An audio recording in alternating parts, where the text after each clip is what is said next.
Hi, hello, it's me, Julian Greystoke, here for another video. This one is writing related. I know I don't do enough of those. Actually, this one's editing related, and it all is because of a question that somebody brought up randomly in my comment section. So you never know what's going to spark a video idea.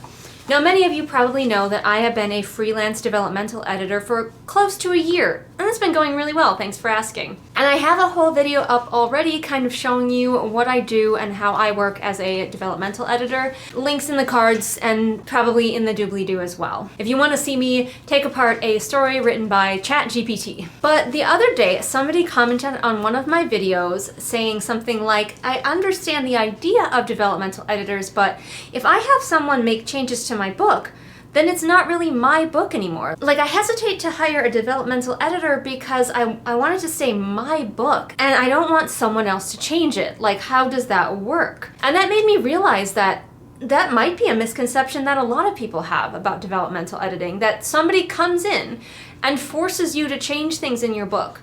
And that's simply not true. So let's go deeper into what developmental editing is and isn't, and really talk about it in case you're maybe feeling fearful or trepidatious about developmentally editing your book. Because as much as you might like to think that you are enough and you're all your book needs, it takes a village to raise a book. You're gonna have to get other people's eyes on it. And you wanna do that before you publish it, because if you don't do it before, you're gonna be hearing about it in the reviews, and by then it's probably too late. So, what is developmental editing? Well, I'm glad you asked. Now, you're probably familiar with the type of editing like line or copy editing, where the person goes through and gets rid of all of your spelling errors, grammatical mistakes, punctuation issues, that sort of thing. That is not the type of editing that I do, not my thing. What a developmental editor does is go through your story and help you figure out plot issues, character issues, things that aren't working, things that are working well, pacing, and so many other elements that you might not even know exist within your book. Now, it might be tempting, and I've met some people like this who write their book and they think, oh my gosh, this is perfect. I can't think of a single thing I would do to change it. But when you get it out there into the world, it turns out that there's a lot of stuff that maybe you did want to change because it's not coming across the way you intended to the reader. Just because it's working perfectly for you, the person who wrote it, doesn't mean that it's going to come across the way that you want to a reader. So if you're planning to publish it in any way, you're probably going to want to do some kind of developmental edits for it. So let's make up a hypothetical example. Let's say you've got a main character who has to have some kind of emotional arc, and you think that you've really nailed that arc in your story. But then somebody else reads it and they say, I didn't get that at all. That's not what I got from the story. Probably what you don't want to do is turn to that reader and be like, well, you're just dumb. You just didn't see it.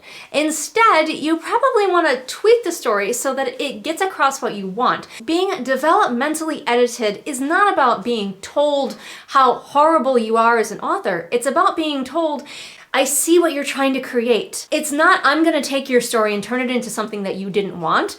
It is, I see what you wanted to do. Let me help you get it to that. The glorious thing that you envisioned for the story, I want to help you get there. So if you're worried, like that commenter was, that I'm going to come in and tell you how to make your story not your story anymore, let me just read you the little disclaimer that I put at the top of all of my developmental edits. If I critique your book, this is going to be the very first thing you see. Thank you for commissioning a critique from me. Before I begin, I always like to share a little disclaimer and reminder. The most important thing I like to impart is that while you have hired me and therefore probably appreciate my thoughts and expertise, also remember that I am but one voice. Ensure that when your book is ready, you get as many eyes on it as possible so you can notice trends and make changes as needed. I give suggestions on the micro and macro levels, including the flow of your story as well as your sentences, pointing out where they aren't working, could flow better, or don't make sense. You'll probably also notice I highlight where you reuse words in close proximity. You'll get to decide if the repetition was intentional or if you want to choose a different word. There is no way to keep critique completely free of opinion, and while I do my utmost to explain every point I will make and to understand your style, tone, and goals, you may disagree with some of or most of my critiques.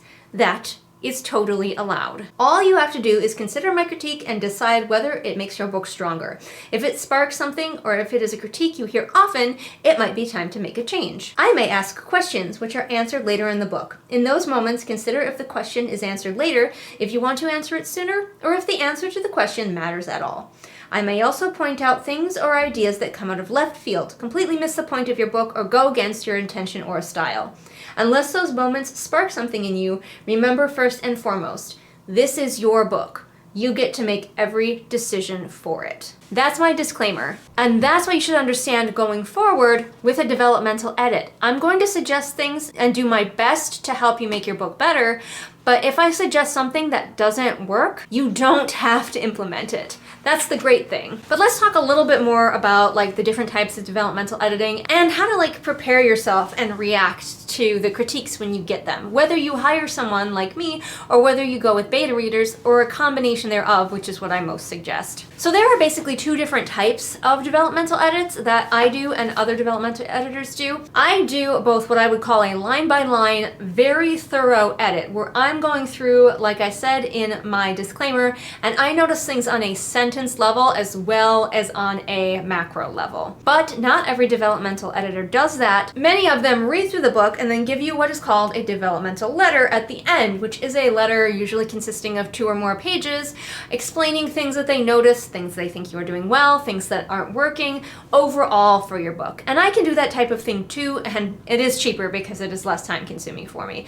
So going in, decide what kind of editing you are looking for your book before you hire somebody. What's the difference between developmental editors and beta readers? Well, simply, a developmental editor is a professional and beta readers are mostly readers and sometimes other writers. Beta reading is a little bit more like crowdsourcing. You want to get a feel for overall vibes and opinions instead of really getting down to the nitty-gritty like you would with a one-on-one relationship with a developmental editor. So your beta readers are sort of like a beta test for when your book is published and you're starting to get reviews for it. Beta readers are going to notice the stuff that's not working, but maybe they won't be able to quite nail down exactly why, but it will give you an overall feel for what's working and what's not working in your book. If a lot of betas are saying, hey, I don't know why the character is doing this in this scene, that probably means that you need to go in there and put in more context for why the character is doing the thing. However, if you get a note from just one beta and all the other ones say the opposite, then I'd probably go with the trend of the majority and keep it the way it is. However,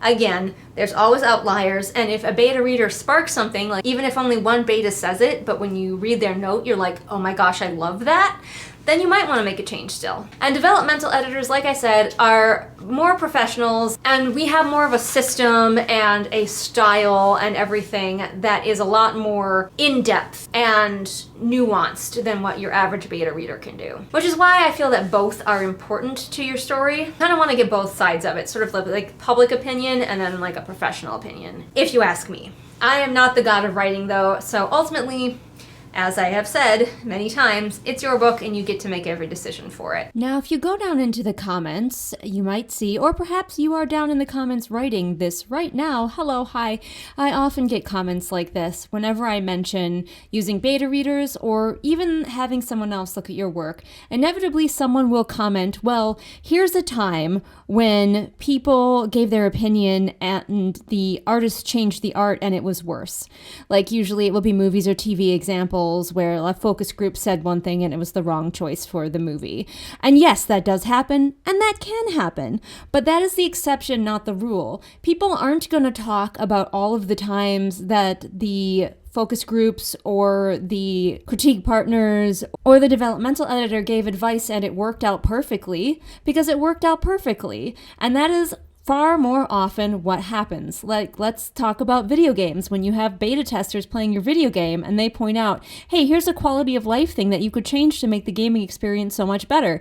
And they change it, and then in the finished product, nobody goes, how did we come to this decision? Because it's working. And most of the decisions are working. So we tend to remember the negatives rather than the positives. Although if you do want examples of someone talking about when things like focus groups and beta readers helped them make better decisions for their work, you can check out my beta reading AAR videos, where I usually talk about things that beta readers noticed in my books that I was able to change and make better. Because let me tell you, that happens every single time. So before you decide that you are the exception to the rule who doesn't need anyone else's eyes on your work, remember that many things in the world have had other people give advice on them, and it turned out for the best. If you still want to go on thinking that way, I can't stop you, but I see your comments over and over, and I just gotta disagree with them. Not sorry. But let's say you hired a developmental editor, or you're going through the beta process and you're super worried about getting your critiques because your book is really special to you. It's basically a piece of your soul that you ripped out of your body and asked other people to judge. That really is antithetical to everything that is normal for humans. Like, why would we want to do that? So you're sitting there, you're anxiously awaiting your notes, and you're super stressed. One of the things I will say is you don't have to read all of the notes right away. It might be tempting to just like get your developmental letter back or your notes from me back, and there'll be hundreds of them, and you want to just dive right in and read them all right away.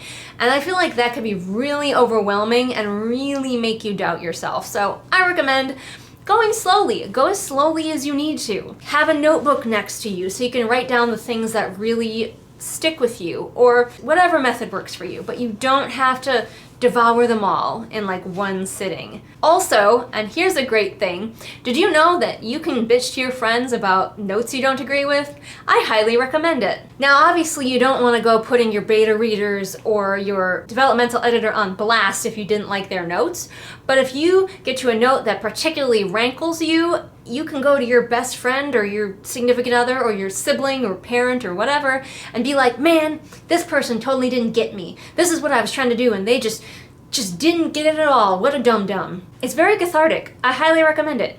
And it's totally okay. If one of my clients told me they did that with my notes, I'd be like, go you, right on. Also, if you get notes that you're not sure if you agree with, or your initial response, which is normal, is to be defensive. There's always a knee-jerk response when you get a note of being like, no, it's fine. You just didn't get it, it's fine. Give yourself time to sit with that note and think over different permutations of how you could change the story if you wanted to. And maybe one of those permutations will strike something where you're like, oh my gosh, that is better. I do like that better. Fight that initial instinct to knee-jerk, I hate all of these notes and they're all wrong. Just take them in, process them, think about them for a while. Don't even try to do any editing for a while. Just think about the notes and decide after a while, like sleep on it. People say sleep on it for a reason. What you think maybe actually is a good idea and what you still think is probably not actually going to be super helpful. So that is my little extra video here about developmental editing. I hope that that was helpful. And the most important thing that I want to impart on you is that I am not going to be able to change your book and make it something that you don't love. You get to make every decision for your book. Your book is your book. You are the god of it. You get to make every decision for it, and if the decision doesn't spark joy, it doesn't spark joy. There are definitely notes that I have received in the developmental editing process where I made the choice to keep it the way I already had it. And now I kind of use it to know, being forewarned, hey, maybe some of my readers won't like this element, but it's an element that I actively chose to keep for me instead of it just being an element that I didn't really think about. Do you know? Do you see the distinction there? So now if I get a review that says I didn't like this element, I'm not blindsided by it because it was brought up during the developmental process and I made the conscious choice to keep it. Make sense? I hope so. If you would like me to put my money where my mouth is and you want to see if I'm any good at this writing thing, I have several books that you can check out now on Amazon. And of course, if you're interested in my developmental editing services, your first 5K words are only $25 to find out if we're going to be a good fit, because not every developmental editor you try is going to be a perfect fit for you. It's kind of a relationship. You find a developmental editor that you like and that's your editor. And I would love to be your editor if we are a good fit. So check me out on Fiverr. And of course, if you like what you see here, I've got a lot of other videos about writing topics all in a handy dandy playlist, and I have a Patreon where you can support me. And you get to see like the behind the scenes look into my own books with things like character profiles and helping me pick out a cover and everything. So that's exciting. Anyway, thank you for joining me today, and I will see all of you again next time with whatever it is I happen to be doing next time. Bye! I'm sorry, not sorry about what I said. Don't lose your head. You want to know what else I'm not sorry about? My patrons, and listing them off every time because they're awesome. Patrons like Ruin, Queen of Oblivion, SB Boots, Martha Baggins, July, Bird Anonymous, Sunny Shy, Nico, Sarah, Kat, 78 Kilograms of Shade, Veda, Ingrid, Roma, Pansing Pony, Julius the Nice Dragon, Haley, Sam, Kira, Kohikaro, Mooney, Maria, Kirsten, Bear, Jojo Bookish, Robin, Ursula, Caitlin, KJ Lafone, Amanda, Celia, Alyssa, Rita, Deborah, Afra, Melissa, Swamp Goblin Waifu, Ashley, Sophia, Marween, Kit, Hidden Glade, Light Julie, Belle, Anne Sophie, Callison, Ray, Shelby, Zaire, Jesper, Rennie, Scribbling Cat, Savvy, Jenny, Amanda, Lisa, and Sarah. Sorry, not sorry. They're all awesome.